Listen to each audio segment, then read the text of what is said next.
força para continuar. Essa tem sido a nossa ênfase nas últimas tantas semanas aí. A gente está numa jornada onde a gente descobre que a nossa força vem do Senhor, vem do Espírito do Senhor. Força espiritual para ver uma vida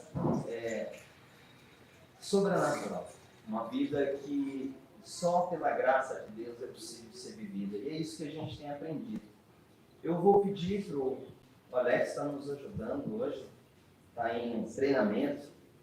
Começou hoje o treinamento dele, e ele foi avisado minutos antes de começar o curso.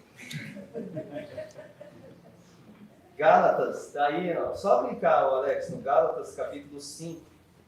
E daí a gente vai ler o verso 22, 23, e depois a gente vai dar um pulinho lá em João. Diz ali, ó.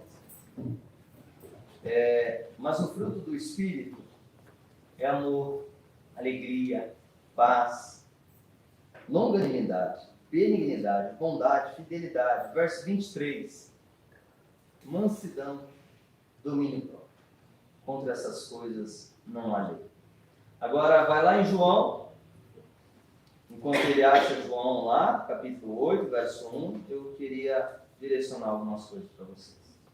A nossa ênfase hoje, a gente vai terminar essa série e começar outra série de mensagens em Atos dos Apóstolos, se Deus quiser, próximo domingo. Mas a gente vem falando, e hoje essa fala domínio próprio. A gente vive numa cultura que quando fala de se dominar, de ter habilidade de autocontrole, cai numa esfera de coach. Porque a nossa cultura, a nossa sociedade, ela enfatiza muito o sucesso.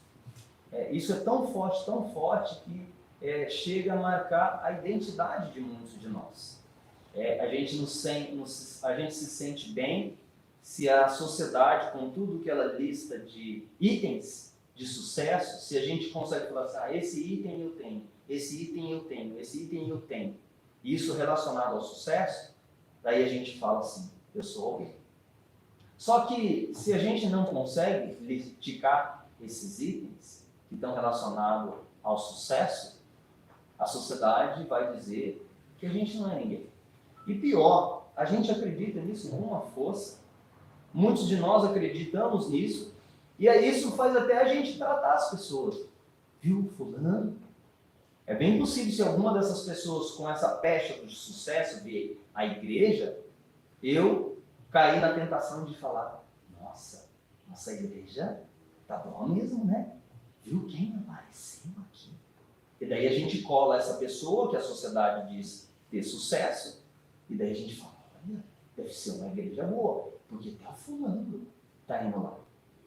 E a gente faz isso só para testemunhar como somos com relação ao sucesso. Como tratamos algumas pessoas assim, nesse patamar que se alguns até gostam de às vezes ter, esses aí entram a lista de amigos dela, pessoas bem-sucedidas. E aí da pessoa tirar foto com Zé, ninguém, gente que ninguém conhece, gente que não é importante. Não, isso não faz bem, né? Gente, essa é a nossa sociedade.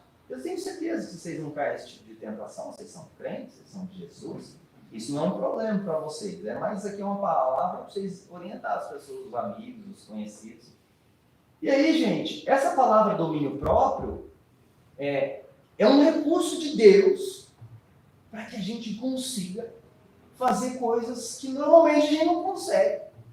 É um recurso que oferece para a gente chance de vencer coisas que sozinho não venceríamos.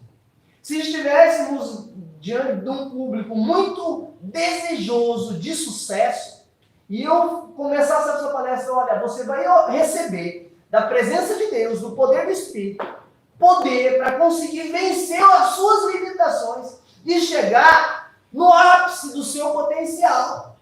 Meu Deus, isso ia cair como luva para eles. E é possível que essas pessoas, não nós, falássemos assim, eu quero. Porque tem coisas na minha vida, André, que estão tirando o meu potencial. E poderia estar muito mais à frente do que eu estou. E é porque algumas coisas estão atrapalhando o meu caminho. Eu quero dizer hoje, Deus tem poder para te ajudar a vencer essas coisas. Se estivéssemos dentro do ambiente de culto, então fala, me dá isso aí, eu preciso desfrutar desse poder, porque eu confesso, André, tem muitas práticas, mentalidade, que está sendo limitadora na minha vida.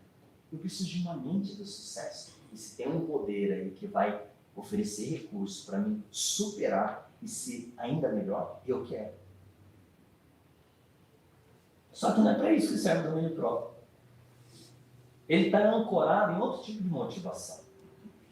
E eu preciso falar da motivação, porque é bem provável, quando a gente começa a falar desse assunto, algumas coisas são muito verdadeiras. E a gente precisa ter. Tem pecados, falhas e comportamentos na minha e na sua vida que atrasam a nossa vida? Sim! Isso é verdade.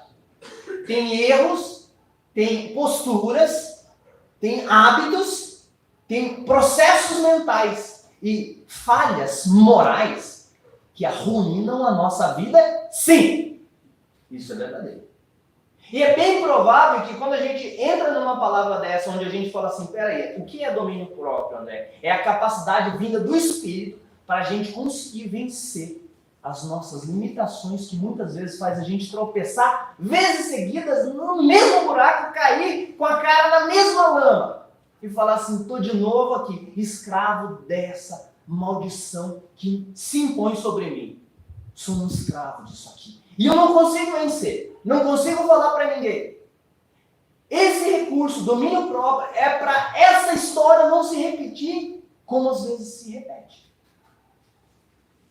Isso é para chegar, para falar assim para algumas pessoas, olha, isso aí dá para vencer. Deus tem recurso e poder para você vencer essa fraqueza. É isso. A grande questão é por que vencer essa fraqueza? A motivação não é, para mim não ficar sentindo o derrotado que eu me sinto. É para isso que eu queria isso aí. Né? Não é esse o espírito das Escrituras.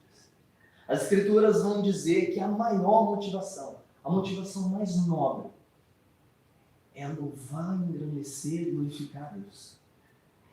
A gente cantou uma música aqui, mencionando assim, que eu não tenho mais nada o que pedir. Não porque a gente não tem as nossas carências, os nossos problemas, mas porque a gente recebeu a maior alegria que é o nosso Deus. Alegrá-lo, viver com Ele, amá-lo, respeitá-lo, honrá-lo, mostrar fidelidade a Ele, é a maior motivação do nosso coração. A grande questão para vencer nossos fracassos não é para se sentir um pouquinho melhor, porque eu me sinto um trapo, André. Preciso desse recurso. Não. A grande questão é porque a gente não está honrando o nosso maior amor. Esse é o motivo das Escrituras. Então, posto isso, eu quero ler João com vocês. João, capítulo 8, verso 1. Diz assim, Jesus, no entanto, foi para o Monte das Oliveiras de madrugada, voltou novamente para o templo.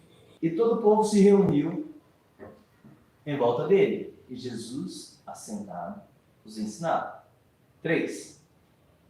Então os escribas e fariseus trouxeram à presença dele uma mulher surpreendida em adultério. E fazendo-a ficar em pé no meio de todos, 4. Disseram a Jesus, Mestre, esta mulher foi surpreendida em flagrante adultério. 5. Na lei, Moisés nos ordenou que tais mulheres sejam apedrejadas. E o Senhor, que tem a dizer? Eles diziam isso, tentando, para terem do que o acusar. Mas Jesus, inclinando-se, escrevia na terra com o dedo.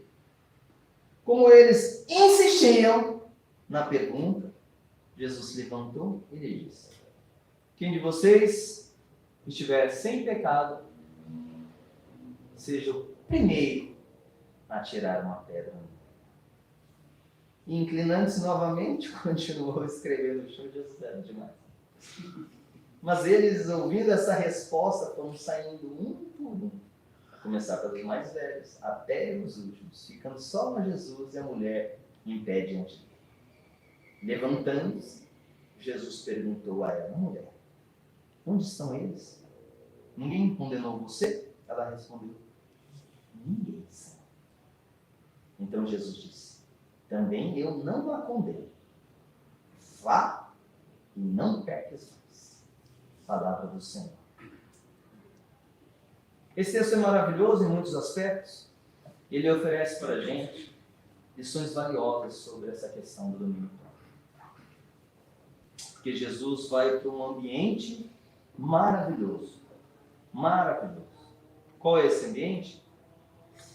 A oração. Jesus, no entanto, foi para o Monte das Oliveiras, de madrugada voltou novamente para o templo.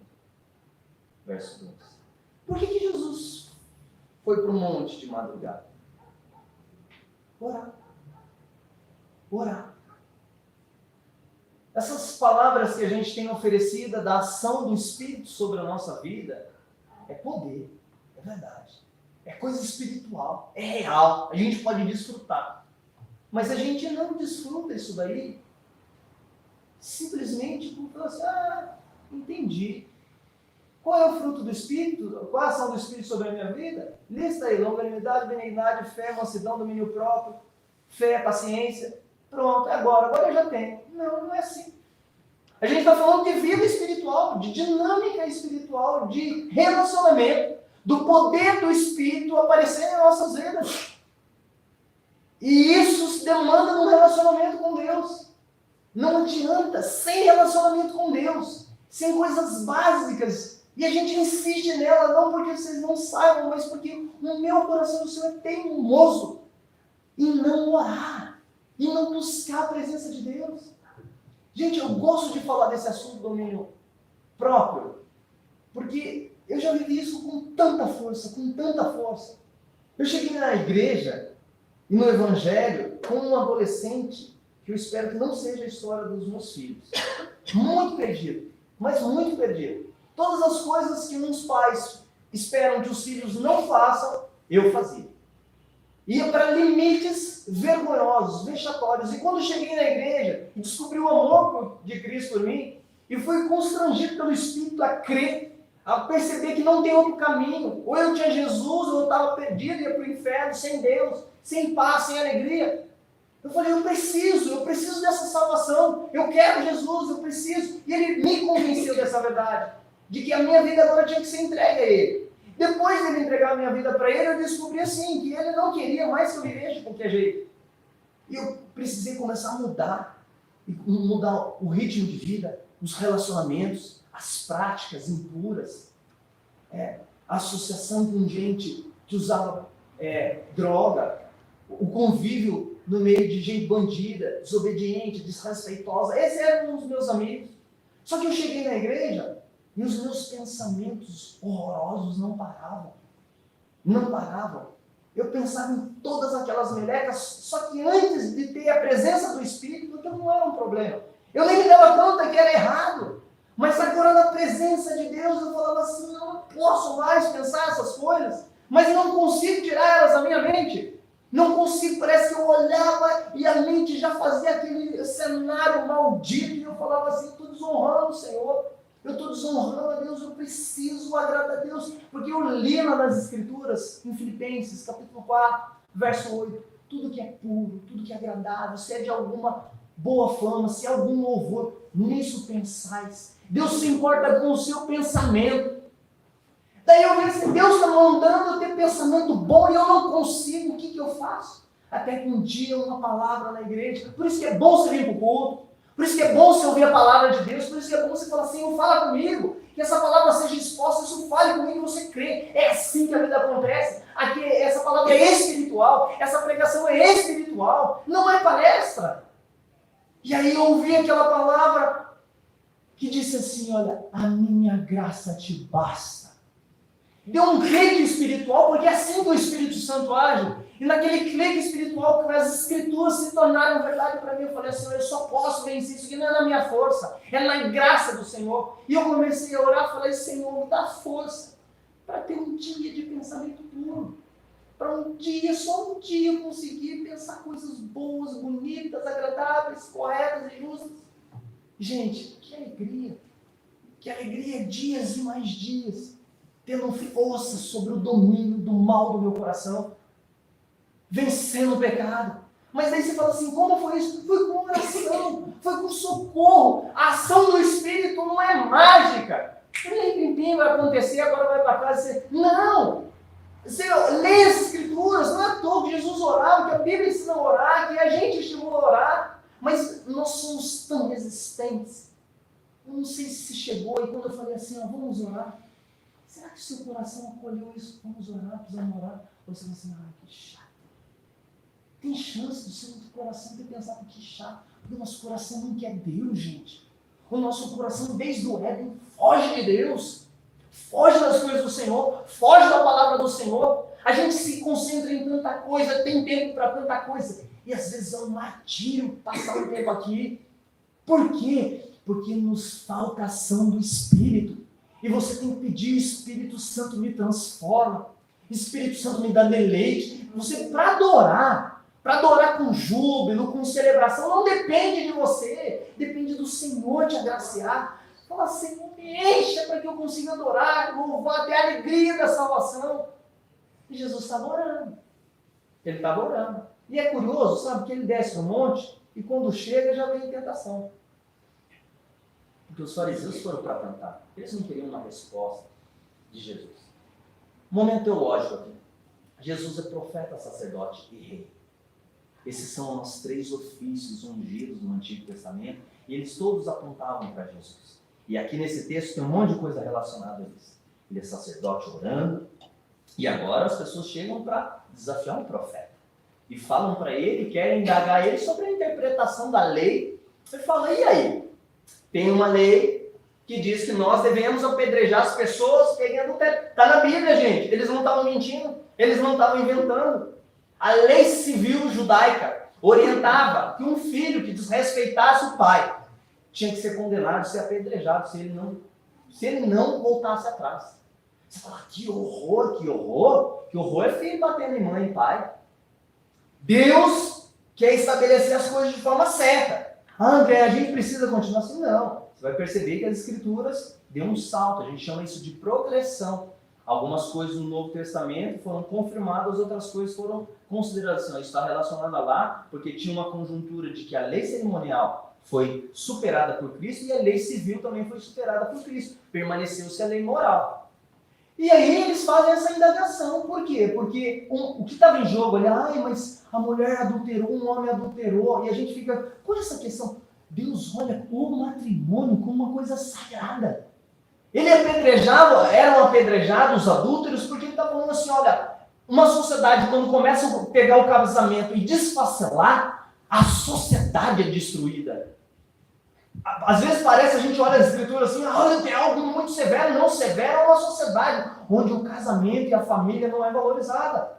E era isso que estava em jogo, esse é o princípio. Mas ponto, eles não queriam saber disso, eles só queriam pegar Jesus. André, mas qual que é a pegadinha com Jesus? Gente, a Palestina estava dominada pelos romanos. Jesus, se ele desse uma ordem, pode matar, sabe o que eles iam fazer? O romano tinha desautorizado os judeus cometer qualquer tipo de sentença que levasse alguma pessoa à morte. Os romanos dominaram a Palestina e falaram assim, os únicos que podem mandar a pessoa à morte aqui somos nós. A lei de vocês é só a religião que vocês vão mandar aqui. Nós que dominamos aqui agora. Vocês não vão. Então o que eles queriam fazer com Jesus? Se Jesus falasse assim, vamos cancelar a lei, eles iam falar, tá vendo? Ele é um herege, ele está desfazendo de Moisés. Mas se ele falasse assim, cumpra a lei, eles iam sair na hora e correr para os romanos, o profeta lá de Nazaré está desobedecendo as ordens, já começou a mandar matar a pessoa, ele está assumindo o poder de César. Gente, eles colocaram Jesus numa encruzilhada. Jesus é demais. Aí Jesus não dá trela. Não dá trela. Que domínio. Cheio de espírito. As pessoas provocam. E ele não dá trela. É difícil isso, não é? É difícil a gente não responder aos ataques, né? A uma palavra dura, a uma provocação, a um desdém. Eu sinto que boa parte das nossas encrencas familiares, não na minha família que isso não acontece, elas são desencadeadas por essa falta de domínio. Domínio próprio. Jesus tinha domínio próprio. Estava nem aí com uma provocação. E eles insistindo, vamos, responde, você não sabe não. Eu fico imaginando isso. E até os discípulos, né, devem ter ficado, e agora? O que o Mestre vai responder? E ele como profeta, o verdadeiro profeta, sacerdote, está orando agora como verdadeiro profeta, ele fala assim, olha, tá certo, vocês estão certos. Vocês estão certos. A lei manda isso aí e vocês devem apedrejar ela. Mas vamos fazer o seguinte, começa apedrejando aí quem não tem pecado. Gente, ele jogou uma peteca tão grande para a mão de Deus, porque um judeu sabe que não pode se assumir sem pecado.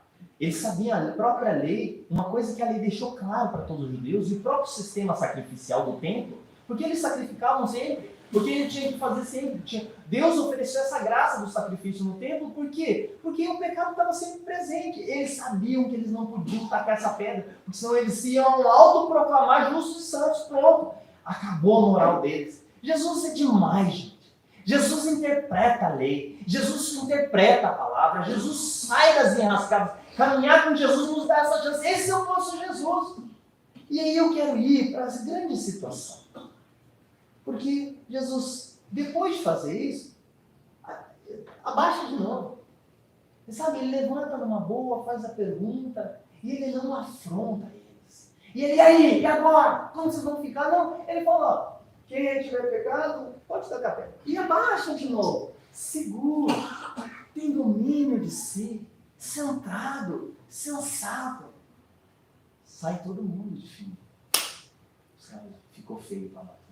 Quiseram pegar ele desse jeito e ele driblou a gente. Ficou feio.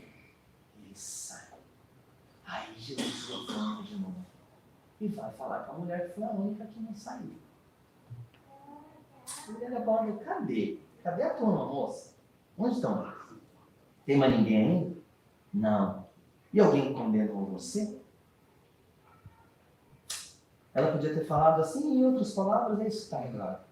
O Senhor não deixou ninguém. Só o Senhor pode condenar, né? Se o Senhor não condenar, pouco importa a condenação dos outros. E aí, ela respondeu, ninguém sim. Aí Jesus fala, só ele pode dizer isso. Passa me dúvida, eu podia te condenar. Se tem alguém que podia atacar essa pedra em você, o que eu disse? Quem não tem pecado, que taque a primeira pedra. Eu podia chegar aqui, alguém no ombro de Jesus e falar, Senhor, taca a pedra nela. Taca a pedra nela, Jesus. Porque o Senhor não tem pecado. Quem pode condenar, não condenou. Ele fala, eu não te condeno. Mas daí ele fala o ponto central daquilo que eu quero destacar para você aqui. Vai e não peca mais não. O que ele está falando, André? Não cometa mais adultério. Eu estou te perdoando, mas não vai mais seguir por esse caminho de infidelidade. Não vai mais fazer isso. E ele, como Salvador, e você fala assim, André, mas a gente é pecador, né? Gente, eu vou falar uma coisa para vocês. A gente começa essa jornada cristã e se a gente não cuidar, nós somos muito dissimulados com a santidade de Deus. E a gente entra por caminhos, às vezes, de falar assim, é a minha fraqueza, é a minha falha. Jesus sabe, né, que a gente não consegue vencer, Sabe? E a gente começa a arrumar uma série de situações. Mas você vai falar o que, André? Você pode tacar uma pedra? Não, não é esse o ponto. Mas o mesmo Senhor que não taca a pedra, ele orienta, não peca mais. E aqui, de verdade, deixa de lado aquela ideia, quer dizer que é possível não pecar nunca mais? Não. Não dá para garantir isso. Mas o que é possível a gente afirmar nas Escrituras é que aquele que está em Cristo, nova criatura é. É feito a imagem e semelhança de Deus. Os amores dele são refeitos. E ele precisa agora lutar. A grande questão é o seguinte, a conversão. Jesus te chamado para servi-lo foi um convite para você entrar numa guerra. Com quem, André? Com você mesmo. Com você. Com você no aspecto de que a sua vida agora foi chamada para viver vida santa. As Escrituras falam assim, ó, seguir a paz com todos e a santificação, sem a qual ninguém verá Deus. As Escrituras falam assim, sede santos, como eu sou santo, assim diz o Senhor. As Escrituras não aceitam que eu e você falem assim para Deus hoje, Senhor, Ah, gente, cada um tem a sua fraqueza, né? Então, você tem a sua, eu tenho a minha. Então deixamos aí, a gente vai seguir na vida. Não, gente. Não é assim. Então faça o que, André? Você vai para diante desse que está dizendo hoje para você, eu não te condeno. E sabe por que Jesus pode falar, eu não te condeno, e assim mesmo? Porque ele tomou pedrada no nosso lugar.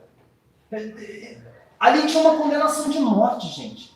A salvação é um encontro com aquele que deveria nos matar, nos exterminar, e aceita a condenação no nosso lugar. Só por isso que ele pode dizer, eu não te condeno. Mas ele também tem que dizer que a sua salvação custou muito cara. Custou a vida dele. Não é uma questão de viver bem, para as coisas darem certo. Tira isso da cabeça, porque pode ser que você faça um monte de coisa para agradar a Deus e a sua vida, aparentemente, em termos de sucesso, não dê nada certo. E até as pessoas, você fecha os outros, o carro, passa, estraga o seu carro, e você tem um prejuízo, e daí você fala o quê? Eu errei semana passada. Foi? Semana passada, eu bati o carro. Foi, né? Bati o carro. Graças a Deus o motoqueiro está bem. Fiquei com uma dor dele. E o Senhor está bem, muito bom ter seguro, né, Diomar? Diomar o nosso corretor, ó, propaganda. Desconto no próximo, tá? E ó, nos ajudou bastante. Gente, dá errado. Mas não por isso. Ah, Senhor, estou fazendo tudo certo. Mentira. Não estamos fazendo tudo certo. Para com essa conversa. Estou indo na igreja. E daí?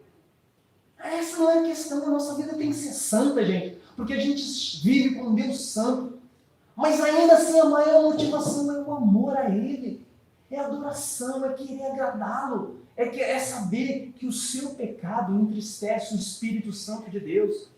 E a parte maravilhosa aqui é você entender, domínio próprio é um recurso de Deus. Não interessa qual é a sua fraqueza.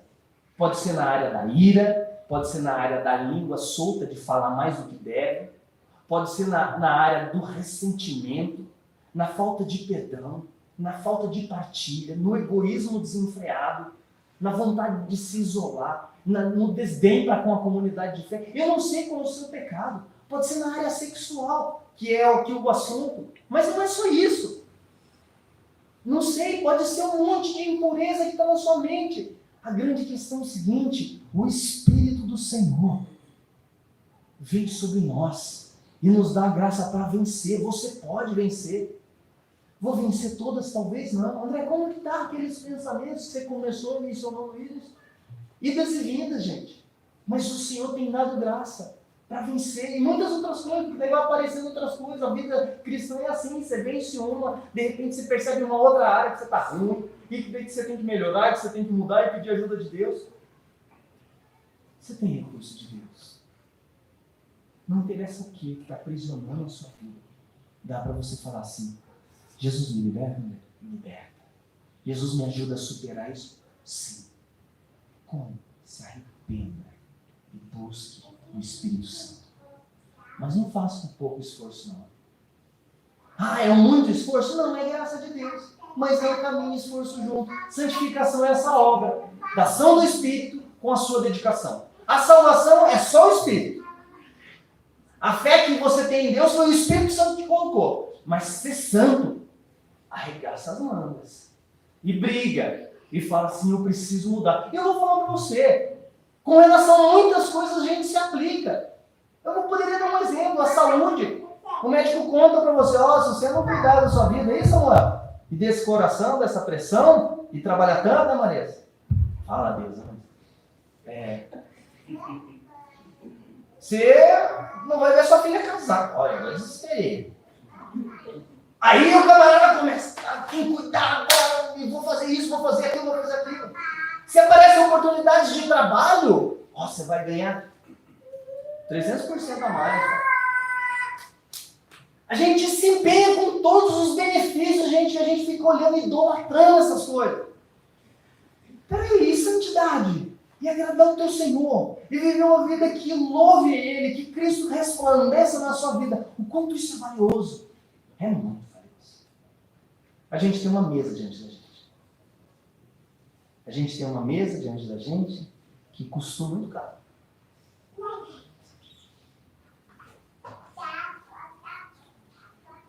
Custou muito caro. Você fala assim, custou caro o que, André? Essas pecinhas aqui, que vai o suco de uva e o pão? Não. Custou muito caro o sangue derramado. Custou muito caro o corpo dilacerado. Custou muito caro a ira de Deus se derramada sobre Cristo. Foi muito amor. Ele se importa com você. Ele quer te ver com Deus. Ele quer te transformar à imagem do Filho. Ele quer te livrar da escravidão. Ele quer te livrar dos pecados de estimação, dos comportamentos destrutivos que, antes de destruir você, entristece o Santo Espírito de Deus. Domínio próprio. O Senhor oferece isso. O Espírito Santo dá isso. Você pode hoje aqui, enquanto você vai tomar essa ceia, falar: Senhor, me dá força sobre esse pecado. Senhor, que eu passe a lutar com os outros pecados, mas esse aqui que eu tenho perdido feio, eu não quero ser mais escravo dele. E você sabe disso. Às vezes, gente, a gente precisa de ajuda de alguém. Confessar para alguém. Às vezes não, a coisa é tão sinistra que a gente fala assim, mas de verdade, a grande questão é você dar essa batalha por vencida. Você não pode se entregar. Você tem que reagir. Você tem que pedir do Espírito ajuda, oração, achar gente madura se for necessário, para confessar, para caminhar junto. Aqui tem pastor, tem outros líderes para fazer isso. Tem gente, mulheres piedosas. Vai falar com gente mais madura, gente que você fala assim, olha, tem testemunho do Espírito na vida das pessoas, mas não cruze os braços, não volte para a semana vivendo como se está tudo bem. Deus é maravilhoso. É mesmo, mas você está pervertendo. Tem um Jesus que não deixa você ser condenado à pedrada, mas Ele está dizendo para mim e para você, sobre essa área específica, não peques mais. Não peques mais. Na noite que ele foi traído, ele tomou o pão, tendo dado graças, partiu e disse: esse é meu corpo, que é partido por vós. Comei dele todos. Da mesma forma, tomou o cálice e disse: esse é o cálice da nova aliança. Esse é o sangue que é vertido. Ele é o meu sangue, vertido por vós. Tomai dele todos. Toda vez que fizerem isso, vocês anunciam a morte do Senhor até que Ele venha. Eu quero orar. Senhor, estamos diante do Senhor. A Tua palavra diz para a gente examinar nós mesmos, para tomar desse pão e tomar desse cálice. A gente quer se examinar, Senhor, e diante desse exame, é bem possível que muitos de nós aqui hoje fomos constrangidos à santidade, a lidar com os pecados e não acariciá-los mais, não ser amiguinhos deles, não ser complacentes com eles, mas chorar a nossa maldade, chorar a nossa corrupção, chorar, Senhor, as falhas contínuas e repetidas sobre áreas que o Senhor já nos esclareceu. Senhor, uma vez mais te pedimos, nos perdoa. Perdoa, Senhor. Perdoa e dá arrependimento verdadeiro aqui hoje, Senhor. Perdoa-nos, Senhor, porque Tu disseste, Senhor, que poderíamos chegar ao Senhor. E quando a gente chega ao Senhor, o Senhor diz: eu também não te condeno. O Senhor está dizendo essa palavra para muitos aqui. A despeito da nossa falha, a despeito do nosso erro, o Senhor está dizendo aqui: eu também não te condeno. Que essa alegria de ser perdoado, que essa felicidade de leveza, de saber que não há condenação para aqueles que ouvem essa sua voz e creem no Senhor, nos faça, Senhor, querer viver vida santa. Abençoa esse pão, abençoa esse cálice, no nome de Jesus. Amém.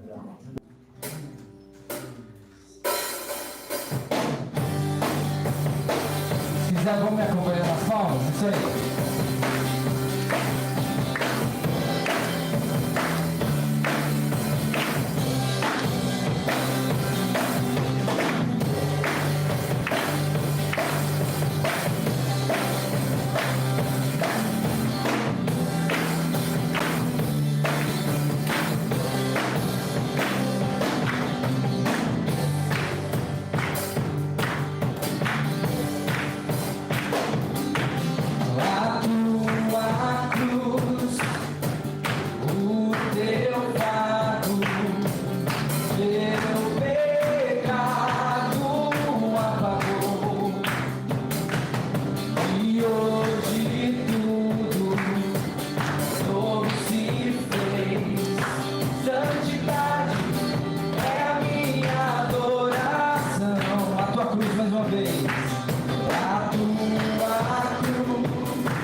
Hoje eu não vou pedir.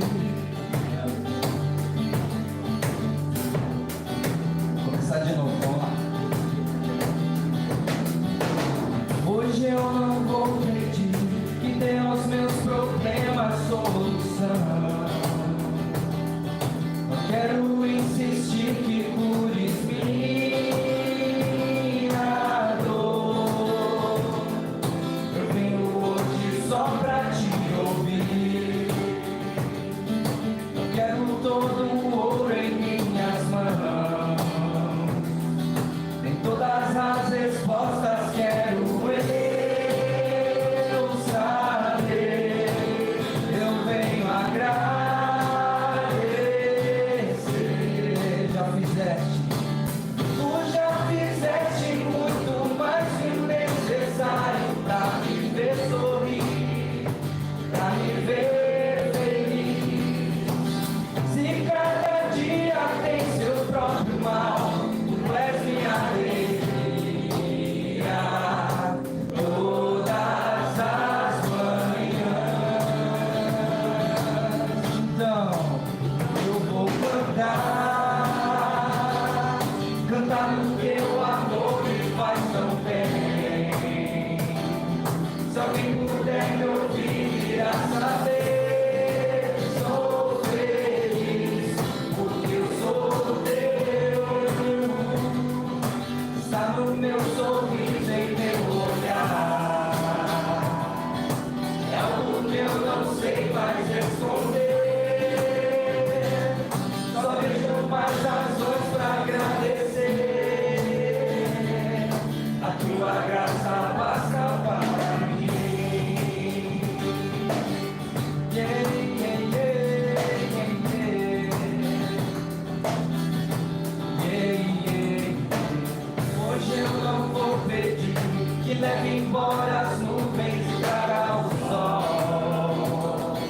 Se esse é o teu querer, pode deixar chover. Derrama as tuas bênçãos sobre nós.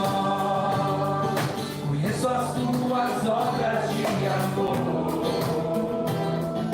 As tuas mãos se estendem apenas para o bem. Só por amor a alguém. Tu já fizeste muito mais que o necessário pra me ver sorrir, pra me ver feliz. Pode chover.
Ponha